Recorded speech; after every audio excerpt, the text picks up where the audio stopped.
Go ahead now. Tell me, you're teaching the kids. Yeah, I go to Head Start on Thursday mornings to teach them at the Head Start program on the reservation. And like I said, it's multicultural kids that are there. And for them to know how to count to 10 in Catawba, they know about 30 animal names in Catawba.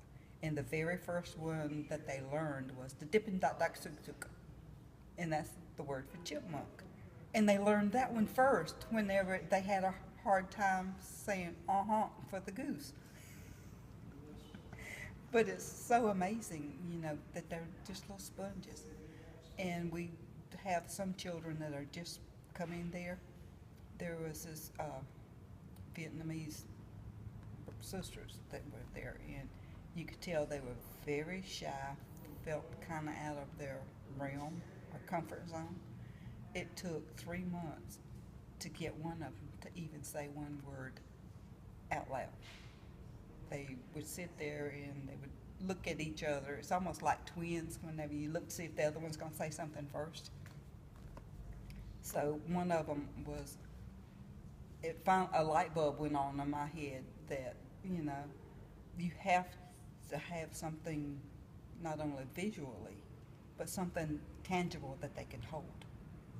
So I got some stuffed animals into them. And so with the classes, I would say, you know, say this word together, and I'd get them to say it 3 times. And then I would hand the animal to one of the children, and I said, what's the word? And they would say it, and then each one of them, they would pass it to the next child. This child would not say a word. She would look at it, she would hold it, and she would kind of almost hug the animal. And I'd say, okay, what's the word? She would look at me, not open her mouth. And then I said, you know what? I said, that's okay. I said, I see the wheels turning in your mind, and I know you're saying the word. You don't have to tell me, but when you go home, tell your mom and dad. The second animal come on. She didn't say a word. She still looked at me, and I said, that's okay. I know you know the word. The third animal, she said it out loud. And from then on out, she said the words.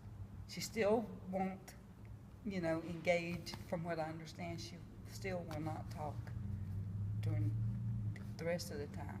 But at least that day, I got her to communicate in Catawba with an animal. So, now, can you say, what was the word that you said your great-grandfather would say? he would say Nachideha.